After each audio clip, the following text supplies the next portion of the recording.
তো বন্ধুরা, তোমাদের সকলকে স্বাগত জানাই আমার ইউটিউব চ্যানেলে। তো বন্ধুরা, এর আগের ক্লাসে আমরা শিখেছিলি লেটার কি বা কাকে বলে, আর তার সম্বন্ধে বিস্তারিত আলোচনা করেছিলি এবং জিনিসটাকে আমরা বুঝেছিলি। তো আজকের ক্লাস আমরা শিখব আলফাবেট বা বর্ণমালা কি বা কাকে বলে।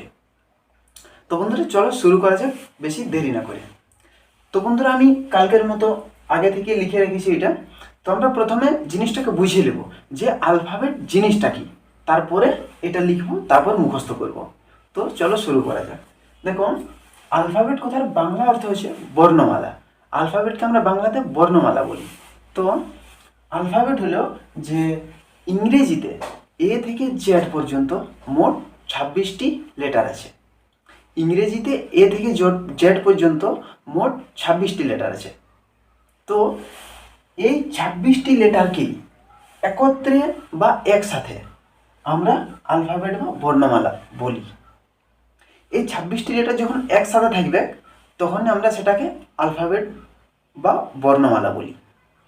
আরেকবার দেখো, ইংরেজিতে এ থেকে জেড পর্যন্ত মোট 26টি লেটার আছে, আর এই 26টি লেটারকে একত্রে আমরা আলফাবেট বা বর্ণমালা বলি। দেখো, যেমন এ, বি, সি, ডি, তো এইগুলো আছে এক একটা লেটার, কিন্তু এইগুলো যখন একটা সেট পুরাটাই থাকবে, ডি, এ থেকে এ টু জেড পর্যন্ত, জেড পর্যন্ত, এ থেকে জেড পর্যন্ত যখন পুরাটা একটা সেট থাকবে তখন আমরা সেইটাকে বলবো আলফাবেট। বুঝতে পারে গেছো? আরেকবার দেখো, ইংরেজিতে এ থেকে জেড পর্যন্ত মোট 26টি লেটার আছে। লেটার কাকে বলে কালকে তো আমরা জেনেছি। তো যে 26টি লেটার আছে সেই 26টি লেটারকেই একত্রে বা একসাথে আলফাবেট বা বর্ণমালা বলি। তোমরা খাতা নিয়ে তো বসেছ, তো এটা তোমরা নোট করে নাও আর মুখস্থ করবে। আলফাবেট কি বা কাকে বলে? উত্তরটা হচ্ছে ইংরেজিতে এ থেকে জেড পর্যন্ত মোট 26টি লেটার আছে। এই 26টি লেটারকেই একত্রে আলফাবেট বা বর্ণমালা বলে। বুঝতে পারে কিছু জিনিসটা? এটা আমি উদাহরণ দেওয়ার জন্য লিখেছিলি।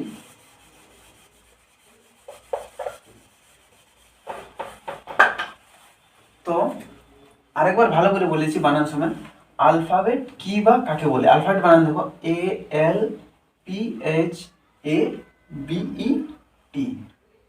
তো আলফাবেট কি বা কাকে বলে? উত্তরটা দেখো, ইংরেজিতে এ থেকে জেড পর্যন্ত মোট 26টি লেটার আছে। এই 26টি লেটারকেই একত্রে আলফাবেট বা বর্ণমালা বলে। এটা তোমরা মুখস্থ করে নেবে। বাকি তো আমি বুঝান দিলি জিনিসটা কি। আরেকবার বুঝান দিছি, ইংরেজিতে এ থেকে জেড পর্যন্ত যে একটা সেট, একটা নেই, যে একটা পুরো সেট আছে এ থেকে জেড পর্যন্ত, সেই 26টি লেটারের যে সেটটা, সেই পুরাটাকে আমরা একত্রে বা একসাথে আলফাবেট বলবো। বুঝতে পারি কিছু? একদম ক্লিয়ার? তো চলো এরপরে দেখা যাক। তো বন্ধুরা, এরপর আমরা জানবো যে আলফাবেটকে কয় ভাগে ভাগ করা যায় ও কি কি। তো আলফাবেটকে দুই ভাগে ভাগ করা যায়। এক নম্বর হলো ভাওয়েল, দু নম্বরে কনসোনেন্ট। আরেকবার বলেছি, আলফাবেটকে দুই ভাগে ভাগ করা যায়। এক নম্বর ভাওয়েল, VOWEL, দু নম্বরে কনসোনেন্ট, CONSONANT, কনসোনেন্ট। তো এরপর আমরা জানব ভাওয়েল বা স্বরবর্ণ কাকে বলে।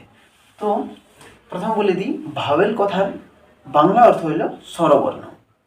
তাই যে সকল লেটার বা বর্ণ উচ্চারণ করার জন্য অন্য কোনো লেটার বা বর্ণের প্রয়োজন হয় না, যে সকল লেটার বা বর্ণ উচ্চারণ করার জন্য অন্য কোনো লেটার বা বর্ণের প্রয়োজন হয় না।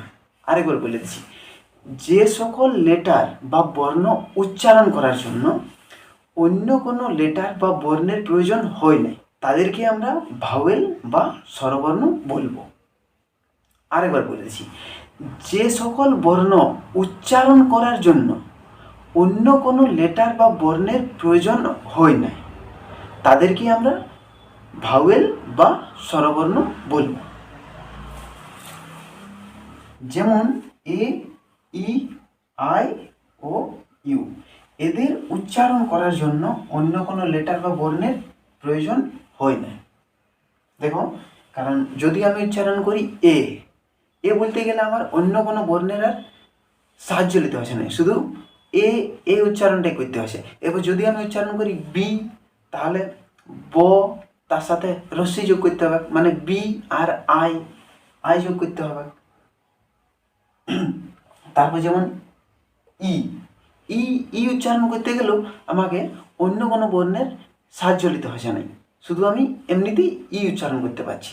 তাই এই এ, ই, আই ও ইউ, এই পাঁচটা হলো ভাওয়েল। এদের উচ্চারণ করার জন্য অন্য কোনো লেটার বা বর্ণের প্রয়োজন হয় না। তো তোমরা এটা লিখে নেবে, খাতাতে বার করেছ, খাতাতে লিখলাম আলফাবেটকে কয় ভাগে ভাগ করা যায় ও কি কি। প্রশ্নটা লিখো, তারপর উত্তরটা হলো আলফাবেটকে দুই ভাগে ভাগ করা যায়। আলফাবেটকে দুই ভাগে ভাগ করা যায়, এক ভাওয়েল, দুই কনসোনেন্ট। বানানগুলো ঠিক করে লিখে নেবে। তারপরে প্রশ্নটা হলো ভাওয়েল বা স্বরবর্ণ কাকে বলে। উত্তরটা হলো যে সকল লেটার বা বর্ণ উচ্চারণ করার জন্য অন্য কোনো লেটার বা বর্ণের প্রয়োজন হয় না তাদেরকে ভাওয়েল বা স্বরবর্ণ বলে। আরেকবার, যে সকল লেটার বা বর্ণ উচ্চারণ করার জন্য অন্য কোনো লেটার বা বর্ণের প্রয়োজন হয় না তাদেরকে ভাওয়েল বা স্বরবর্ণ বলে। যেমন এ, ই, আই ও ইউ, এদের উচ্চারণ করার জন্য অন্য কোনো লেটার বা বর্ণের প্রয়োজন হয় না। এরপর আমরা দেখব কনসোনেন্ট। তো আমি এটা মুছে নিয়ে লিখে গিয়ে তোমাদেরকে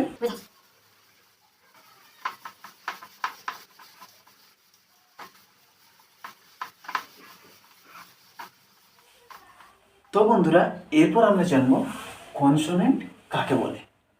তো ইংরেজিতে 26টি বর্ণের মধ্যে এ, ই, আই ও ইউ বাদে অন্য যে সকল লেটার বা বর্ণ আছে, ইংরেজিতে 26টি বর্ণের মধ্যে এ, ই, আই ও ইউ বাদে অন্য যে সকল লেটার বা বর্ণ আছে তাদেরকে কনসোনেন্ট বলে। আরেকবার বলে দিচ্ছি, ইংরেজিতে 26টি বর্ণ আছে তো টোটাল, তো ওই 26টি বর্ণের মধ্যে ভাওয়েলগুলো বাদ দিয়ে, মানে 5টা যে ভাওয়েল আছে সেই ভাওয়েলগুলো বাদ দিয়ে, এ, ই, আই ও ইউ, ওইগুলো বাদ দিয়ে অন্য যে সকল লেটার বা বর্ণ আছে তাদেরকে আমরা কনসোনেন্ট বলব। তারপর এদের উচ্চারিত হতে ভাওয়েলের সাহায্য দরকার হয়। যেমন এম এর উচ্চারণ করার জন্য প্রথমে ই তারপর এম উচ্চারণ করতে হয়। তো তোমরা হয়তো বুঝতে পারে গেছো, তবুও আরেকবার দেখে নাও কনসোনেন্ট কাকে বলে। ইংরেজিতে 26টি বর্ণের মধ্যে এ, ই, আই ও ইউ বাদে অন্য যে সকল লেটার বা বর্ণ আছে তাদেরকে কনসোনেন্ট বলে। এদের উচ্চারিত হতে ভাওয়েলের সাহায্য দরকার হয়। যেমন এম এর উচ্চারণ করার জন্য প্রথমে ই তারপর এম উচ্চারণ করতে হয়। আর কয়েকটা আমরা উদাহরণ দিয়ে দেখছি। যেমন এম এর বদলে ধরে নিলে আমরা টি, তাহলে টি উচ্চারণ করতে গেলে আমাদেরকে কি করতে হচ্ছে, টি মানে টি প্লাস আই ইকুয়াল টু টি, মানে ভাওয়েল যোগ করতে হচ্ছে একটা, তাই এদেরকে আমরা কনসোনেন্ট বলবো। বুঝতে পারি কিছু? তো বন্ধুরা আজকের ভিডিওতে এতটাই ছিল। এরপর দেখা হবে পরের কোনো ভিডিওতে নতুন কোনো টপিক নিয়ে। তো বন্ধুরা ভিডিওটা পুরো দেখার জন্য অনেক অনেক ধন্যবাদ। বাই।